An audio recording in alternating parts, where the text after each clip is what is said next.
Oi, gente. Pois é, São Paulo e Palmeiras, empate em 1-1 no Morumbi.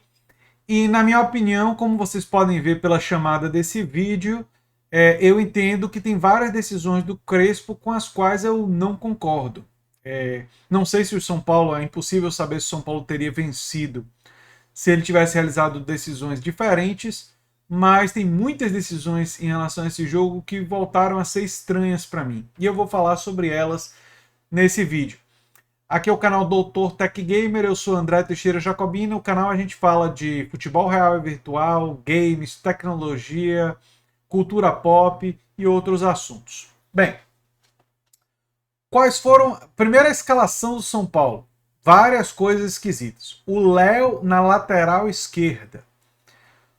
Não gostei. O Léo tem se dado bem de zagueiro. Ele até voltou para a zaga quando o Arboleda saiu do jogo, né? Mas ele começou de lateral esquerdo em uma linha de quatro. O Léo não está muito bem no apoio já há um bom tempo, né? Então, se fosse para jogar numa linha de quatro, eu entendo que era para começar o jogo com o Wellington, que marca um pouco melhor do que o Reinaldo e que tem mais velocidade do que o Reinaldo. Então, se você quer uma linha de quatro atrás, ele deveria ter começado com o Wellington. Ele acabou colocando o Wellington mais para frente quando ele teve que tirar o Arboleda, porque o Arboleda sentiu um pouco a contusão ou a falta de ritmo de jogo, alguma coisa assim. Uma outra decisão com a qual eu não concordo, o Rodrigo Nestor jogando pela direita. Ele até fez algumas boas jogadas no segundo tempo, mas o lance do gol ele fez pelo meio, que é onde ele se dá melhor. Ele é um jogador de meio de campo, ele não é um jogador para jogar no extremo, aberto. E no lado direito ele estava torto, ele puxava a bola para o fundo e não tem o pé direito, era uma coisa, enfim, e ele acabou colocando o Igor Gomes no lugar do Nestor, até porque eu acho que ele próprio percebeu que não estava dando muito certo. Não ter aproveitado o Benítez, a não ser que o Benítez não tenha condições de jogo, a não ser que o Benítez não tenha condições, o jogo era um jogo, desde o início, um jogo próprio para o Benítez. E era um jogo apropriado para o Benítez. Quando o São Paulo estava ganhando de 1-0, acho que quando o gol do Luan aconteceu, você tinha que colocar o Benítez na sequência. Por quê? Porque o Palmeiras vai atacar, você vai ter o contra-ataque, você tem que ter o cara de maior qualidade no passe longo. E o São Paulo não tem nenhum outro jogador, a não ser o Benítez, com grande qualidade no passe longo. Talvez o Daniel Alves, né, que fez uma partida discreta.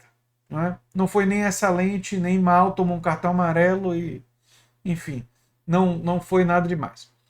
O primeiro tempo eu achei que foi um jogo assim, de muito poucas oportunidades, né? Um jogo muito estudado. Teve alguns momentos durante o primeiro tempo que o São Paulo pressionou um pouco mais.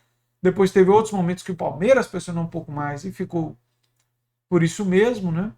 Tivemos apenas o gol do Luan, um rebote ali, e o gol do Patrick de Paula de falta.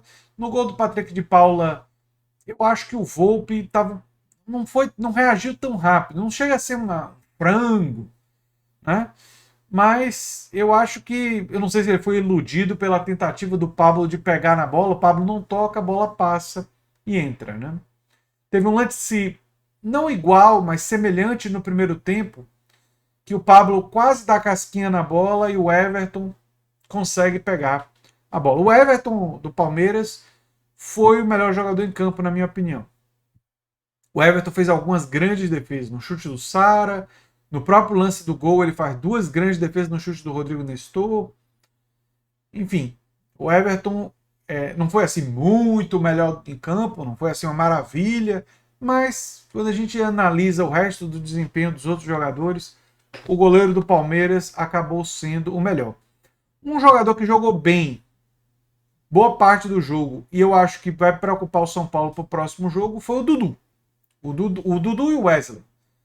Tanto o Dudu quanto o Wesley mostraram capacidade de se desvencilhar da marcação, de abrir jogadas, e são jogadores perigosos. E se tanto o Dudu quanto o Wesley forem titulares no jogo do Allianz Parque, eu acredito que o jogo tende a ser mais difícil para o São Paulo.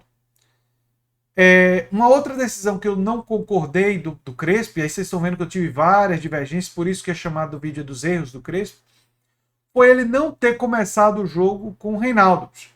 Eu preferia que o time tivesse começado com a linha de 3 zagueiros, e se começasse com 3 zagueiros, eu entendo que o Reinaldo, como ala, pelo potencial ofensivo, capacidade de cruzar, bater na bola, chute, e até pela experiência, é um jogador que poderia ter sido muito útil, né?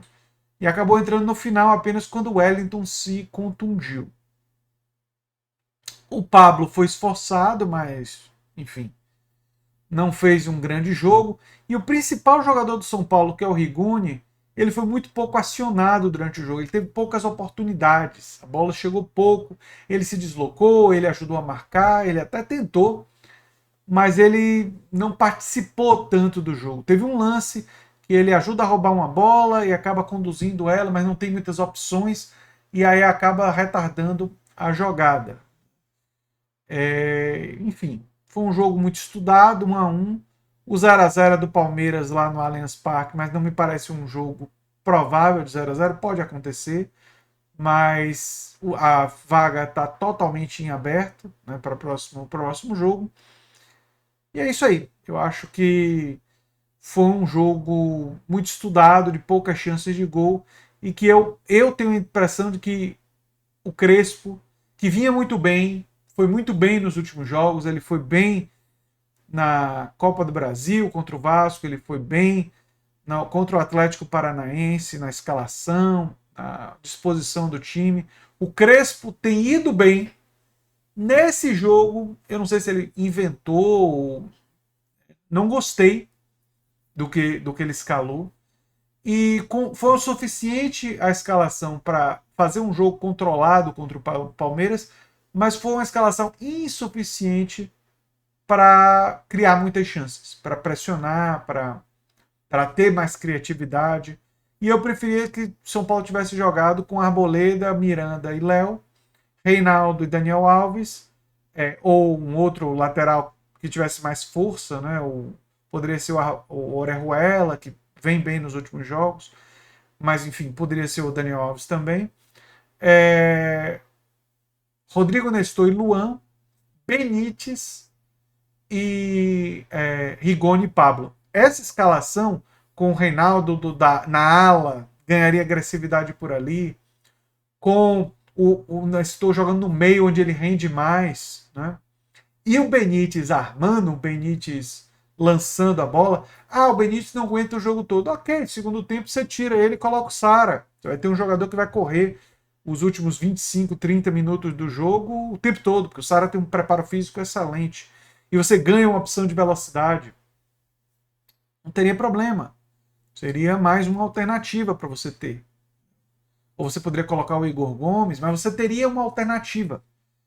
Né? E você teria, durante boa parte do tempo, um jogador mais técnico, um jogador mais de qualidade. Né?